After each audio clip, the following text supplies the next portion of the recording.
This is Tyrese Halliburton, and you're listening to Setting the Pace. The 4-0 NBA champion Boston Celtics make their return to Gainbridge Fieldhouse for the first time since clinching the Eastern Conference in Game 4 against the Indiana Pacers in the Eastern Conference Finals.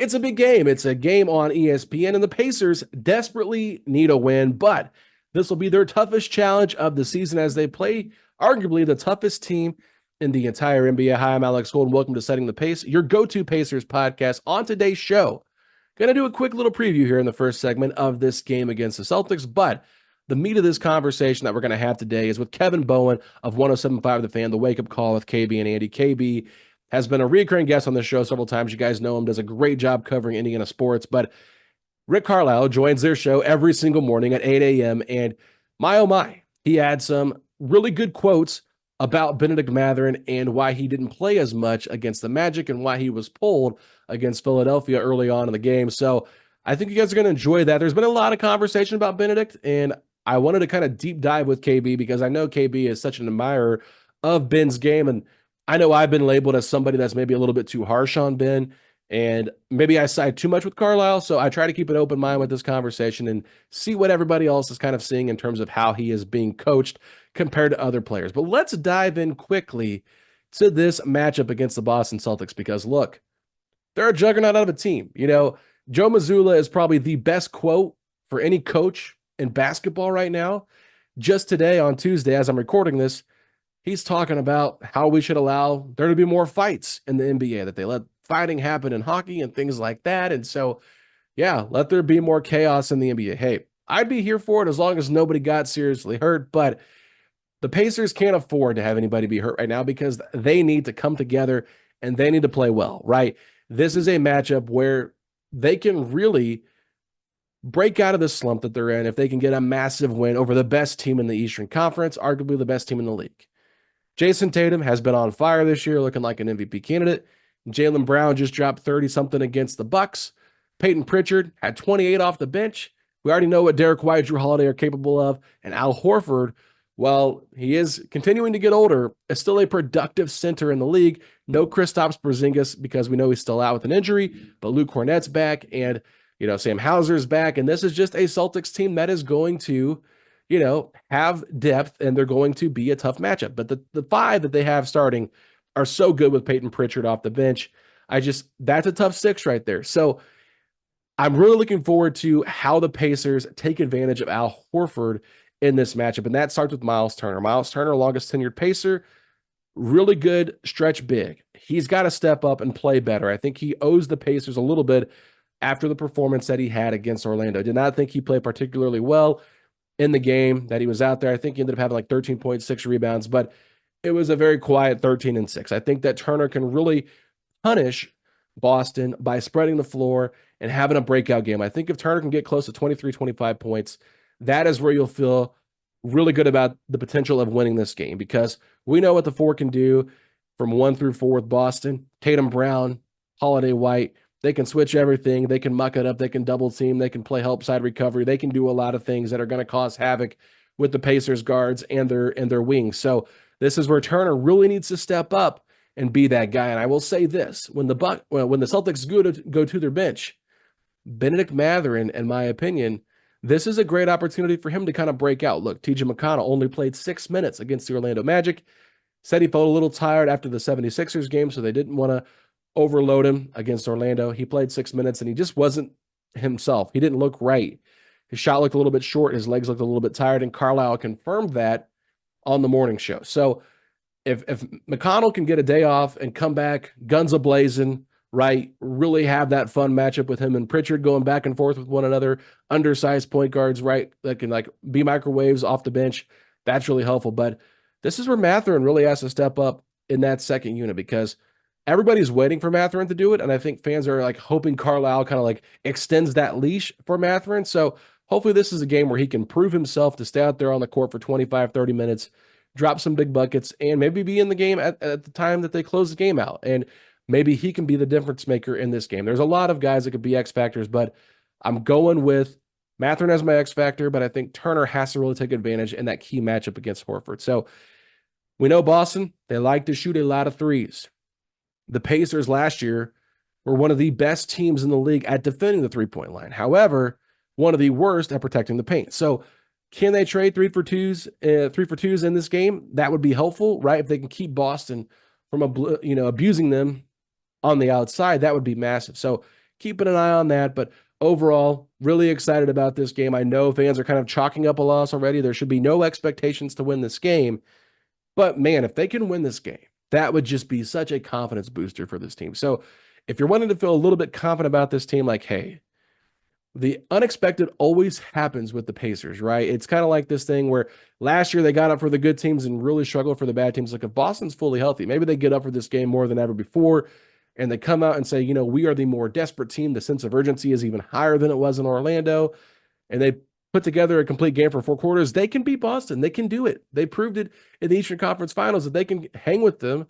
I think that if they had Halliburton for at least 2 of those games or one of those games at home, they maybe won one of those games, but it's just, they played their tails off in the Eastern Conference Finals, but you can't look at last year. This team is totally different, and I'm just hoping the Pacers give us something exciting to talk about aside from another loss and going on a 4-game losing streak to start the year. But I mentioned that conversation that Rick Carlisle had with Kevin Bowen.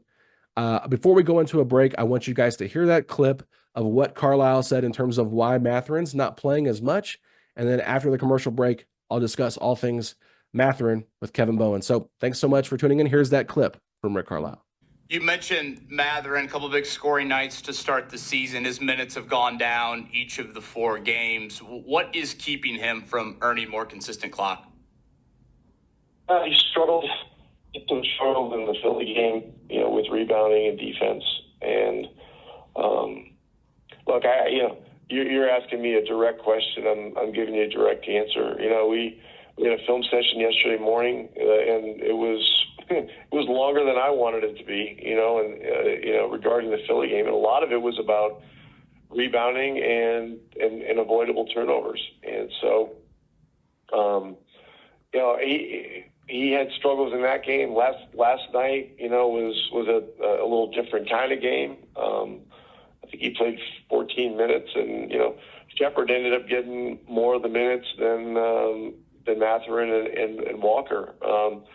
But it's just kind of part of this whole thing. And Mathurin's obviously a very important guy, and he scored the ball well in the first 2 games. But this is not only about scoring. Joining us now from 107.5 The Fan with KB and Andy, it is Kevin Bowen. KB, thanks again for joining us once again. How are you doing?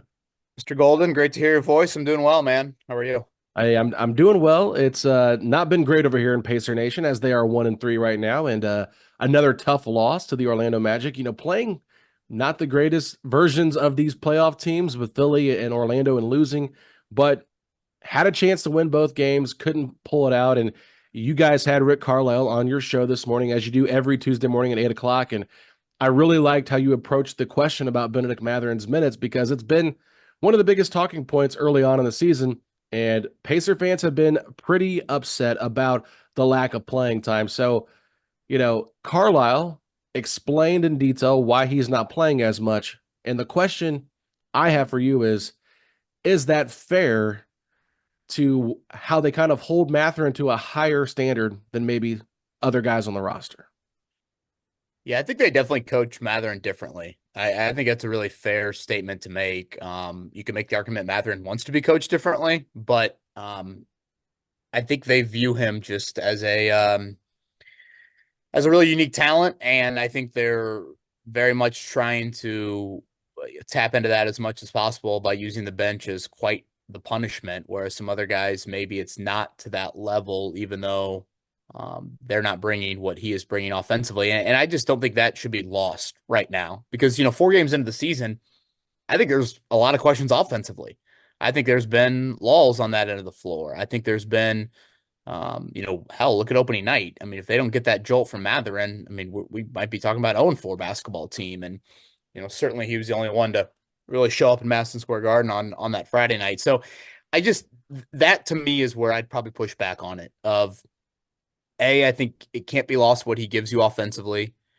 And B, I just think the quick hook defensively is just it's quite a big punishment when, yeah, to your point, maybe some other guys are either A, making those same mistakes defensively, or B, they're not giving you what he is giving you offensively. Like it's just like that part of it can't be lost, I think, on what he provides you.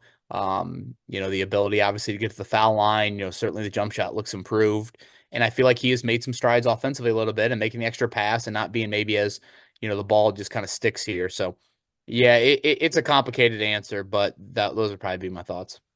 Yeah, to me, I've kind of tended to lean on the side of Carlisle, right? Just because he's the veteran coach, a lot of experience.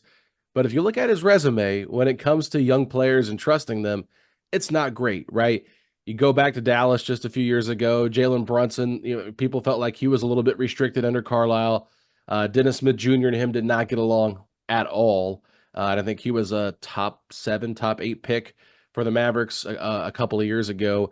And then someone actually texted me today and said that when Tayshaun Prince was a rookie, Rick Carlisle barely played him. And then the very next season when Larry Brown took over, he ended up playing 33 minutes. So is there something to say, like, is it hard to trust a young player? Because we're kind of dealing with the Colts as well, right? Because of Anthony Richardson.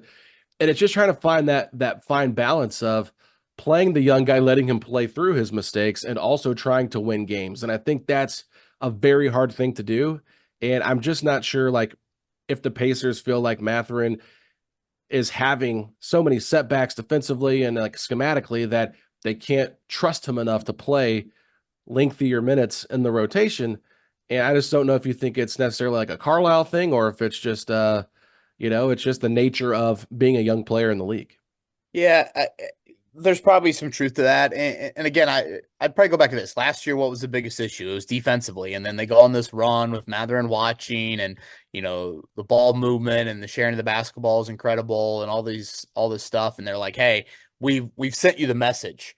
Well, now it's a new season. And I think 4 games into it, again, I would argue that offensively, you have had some issues as well where, Tyrese Halliburton, I don't think has been at that level that, he was at different points throughout the season. I would say outside of Siakam, really, I don't know if any starter has played very well offensively here early in the season. I mean, maybe Turner, had that stretch certainly in the third quarter of the opening night, which was huge, but, Nesmith and Nembhard, I definitely not. So that's what I just don't think can be lost is, yes, he needs to make improvements on the other end of the floor. And obviously Tyrese Halliburton, he's so gifted offensively that, that makes up for what he lacks on that. And I feel like that's where you get a little bit of a double standard coming with Mathurin. And again, on a team that doesn't have a lot of guys that I think can individually get to the foul line to the level that he can get to. And I do feel like the jump shot has shown a lot of improvements, and that can't be forgotten either. So I would like to see them live a little bit more and like, hey, let's let him grow and let's get him on the floor. And yes, there are times I think to kind of reprimand and to coach. And, by all accounts, he's a very coachable player and, wants to sit on the plane next to the coaching staff and go over film and all those things. So that's where I guess I'm a little bit confused by it. And then to be fair too, I think, and Carl, I mentioned this today. I mean, the second unit has really been all jumbled in terms of minutes. McConnell's minutes, Walker's minutes, Shepherd, obviously, I guess the Wiseman injury, there's been a little bit of a domino effect on that. So, getting that solidified, I think will be key as well. I want to throw 2 statements at you, and I just want you to kind of respond to these because it's how I feel about the whole Mathurin situation. And I'm just kind of wanting to know if I'm like onto something or if you disagree with me. So number one, I think that in Mathurin's rookie year, it was a colossal mistake for the Pacers to not start him next to Halliburton in a year where you won 25 games, right? I think they won 25. No, it's 35 that year that Mathurin played because I think the next year they got Jarris Walker. So they win 35 games, right? But they had won 25 the year before as they rebuild. They basically just bring Mathurin off the bench, tell him he's a scorer, but they don't really ever play him with Halliburton. And then, you don't really get to see how that pair looks. So I think, number one, that was a big mistake not to see what you had there, at least when you weren't having any expectations of trying to win. And then number 2 for me, I feel like the leash would be longer on Mathurin if this team had a more defensive-minded group around him. If this was someone's somewhat similar to Orlando, right? Like they've got a Jalen Suggs and a Franz Wagner and Paulo. Like if he was playing the 2 where KCP's at, you might be able to get away with it where he can have some of those defensive deficiencies. But because you have Halliburton out here, who is not a very good on-ball defender, And then, of course, Turner has taken a step back, in my opinion, as a player. And Siakam, he's been kind of, hot and cold defensively with what he can do. I just think that the burden is so heavy on Mathurin to be good at defense that they can't really have lapses for him on that side of the ball. So those are my two big takeaways. I'm just curious how you feel about those. No, I think that is really, really a strong point, especially the second one. In that end of like, it's a team full of average to below average defenders, and because he might be a really below average, like he gets the biggest punishment necessarily for that. I keep on going back to trying to put myself into Carlisle's head of like, does he view him as such a rare talent? Like, no, I know there's more in there, and I'm going to get it out of him because he is athletic and he is, certainly I would say, he's got that tenacious mindset, certainly offensively, that you feel like if you can get some of that out on the defensive end, could you have a really strong two-way player, whatever, a la Jimmy Butler or something along those lines that people have comped him to. So that's where I'm a bit torn on it. But I think big picture, to your point about playing alongside of Halliburton, if you start to map this out multiple years down the road, who is that next scorer for you? Siakam can't do it forever. And Siakam, it's very impressive what he continues to score. At some point, Halliburton's going to need another guy next to him. And maybe Halliburton is not at that same level of, hey, you just pencil him in for 25 and 12 every night, which was stupid video game numbers he was putting up. But if he's not going to be there, which whatever, even if he's 18 and 9, that still is a very effective player. You're going to need that offensive firepower. And I would say no one else on the roster has shown the ability to potentially be that as him. Sure, Nembhard has had some flashes, but again, I still don't think from a wing standpoint, he is at that level. So that is something I think you just have to keep in mind when you're trying to kind of map out what the next, couple of years and, potentially beyond looks like.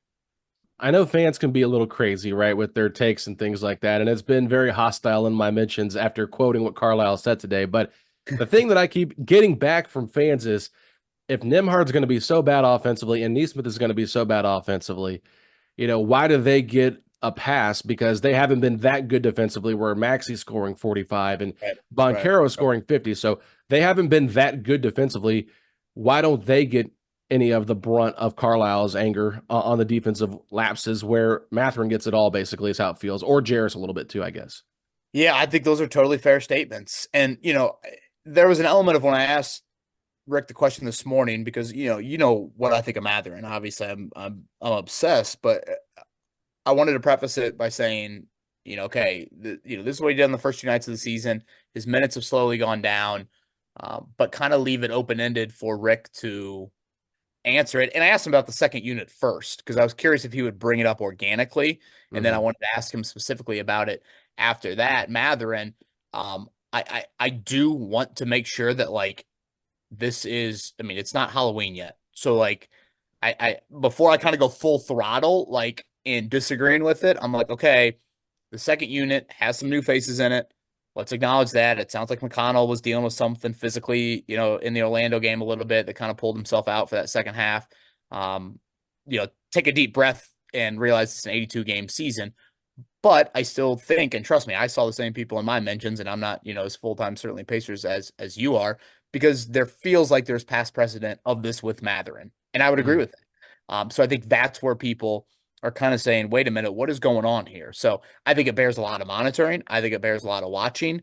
Are you coaching guys in different ways? To your point about, Nembhard with Maxey. And there's been sloppy turnovers at the end of games from Nembhard here the last couple of nights that, frankly are pretty inexcusable, I think, for a guy that, is supposed to be the kind of the security blanket as a ball handler next to Halliburton. So I think it's fair to ask all these questions. And then we'll see how, certainly the first real month of the season starts to play out here in November. Yeah, and I was texting my co-host Facci. I was like, if this team's 3-1, right? Like, I think the conversation's totally different. Like, people might still be upset about Mathurin's minutes, but it wouldn't be as drastic of a response just because the team, and they've lost 3 in a row. It's just they're not playing their style of basketball they once were playing.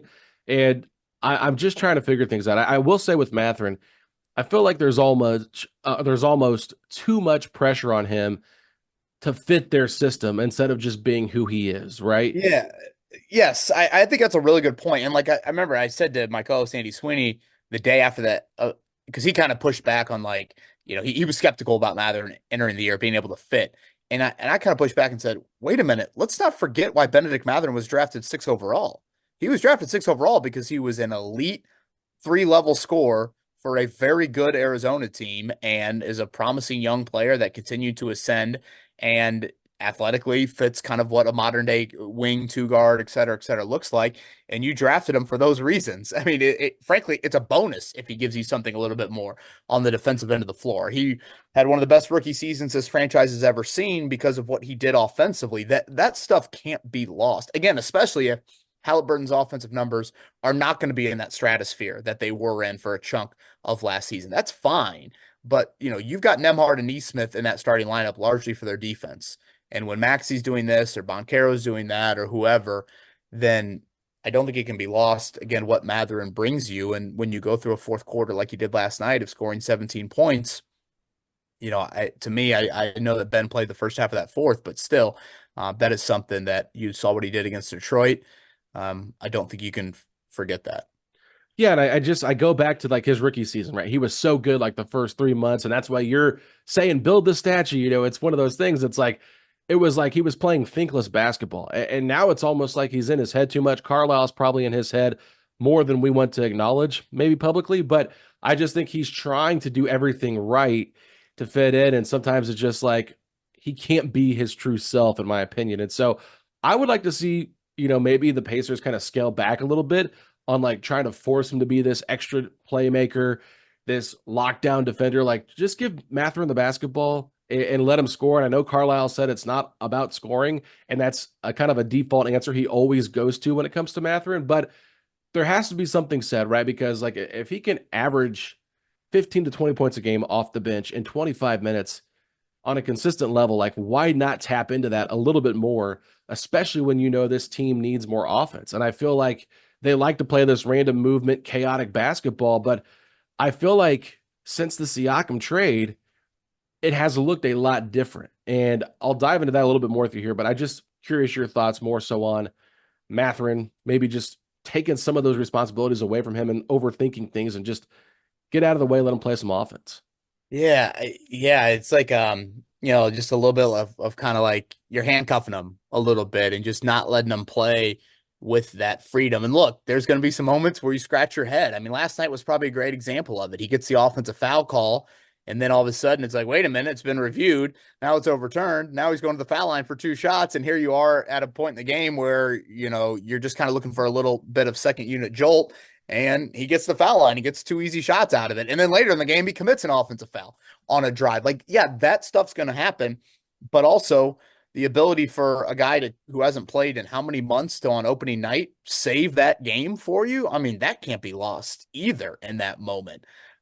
So he is arguably probably your most unique player in that he just does things that really no one else does. I would argue Siakam probably is in that category as well, but certainly Mathurin for your youthful group is that guy. And I think it's a fine line to be, hey, he is he's a 90 level player. If you go on a 1 to 100 scale, we think he can get to 96, but when he's not getting to 96, we're going to punish him. Well, it's like, he's still really effective for you. And like, that is very important to remember over the course of 82 nights where, guys get in slumps. With Mathurin, how many times did we see it last year in his rookie season? He'd have like an awful half, and then he'd come back and boom, he'd give you 12 and a quarter. It's just, he is such a microwavable player that, sure, it's frustrating, I'm sure, for a coaching staff at the time that you're like, wait a minute, how can we not get this even more consistent? Well, sure, but also he can do that, and just not losing sight of that, I think, is really, really important, not only for the short term, but I think big picture as well. Yeah, it'll be interesting to see how it plays out. Like, he could play against Boston on Wednesday night and look great. And, the conversation does shift. It's just, I think Carlisle has done a good job of rewarding Mathurin with minutes when he is playing well. Like we saw him close the opening night against Detroit instead of going back to Nesmith when they got a little bit closer there. They could have decided to go back to what they knew and trusted their starters, but they did let him play it out, and Nesmith sat on the bench. So I don't think Carlisle has a problem with closing with him, but I think he just has to earn it, and probably earn it a little bit more than some of the other guys on the team. And it's goes back to him being coached hard and kind of, I think it's just the way that he constantly makes mistakes is part of why it's hard for Carlisle to like loosen up a little bit on that leash, because it's not like Nembhard and Neesmith are always out of position. And sometimes it feels like Mathurin gets lost a lot out there on the court, defensively specifically, and probably just assignments. Like I was really, honed in on the Memphis Grizzlies preseason game where he was guarding Desmond Bane. I was like, let's see how this goes. And I was keeping notes and I was like, this is bad. I don't know how many times he lost Bane on backdoor cuts and things like that. He got blown by Eric Gordon like 4 or 5 times in that game against Philly on Sunday. Just like, you can't let a guy that's like 36, 37, I know Eric Gordon's good, just blow by you that often and get into the paint with that much ease. So there's definitely some growing pains there, but I just feel like it's been a little bit too harsh in terms of how he's been coached, but excited for the future. I do want to move on though quickly here. We saw this team have great success once they traded for Pascal Siakam. They made the playoffs, Eastern Conference Finals run, but a lot of things with this offense look clunky. And I think part of that to me, and I'm curious your thoughts, is one, you don't have a lot of floor spacers out there on the floor. And it just kind of makes the offense not as dangerous, I guess you could say, and it doesn't open it up as much. So you're probably your best 3-point shooter is Halliburton and then Miles Turner. And you just don't have that threat like you did when you had Buddy Hield, Bruce Brown, even Obi Toppin starting last year, shot the ball really well, spreading the floor. And you've taken the ball out of Halliburton's hands because teams are guarding him differently, but you're also trying to use him as a floor spacer versus putting the ball in his hands. I just feel like this Pacers team, while I like their starting 5 and they had a good run last year, I just think it's incomplete. I think they need to find a true 3 that can really spread the floor. Easier said than done. I get it. But I just think that they really miss that element of a threat from outside shooting wise to really open up the offense. And I know offense isn't the biggest problem, but I think it is a problem. Yeah, I'm a fan of a lot of things that Aaron Nesmith stands for, just in how he plays and his just on to the next play mentality.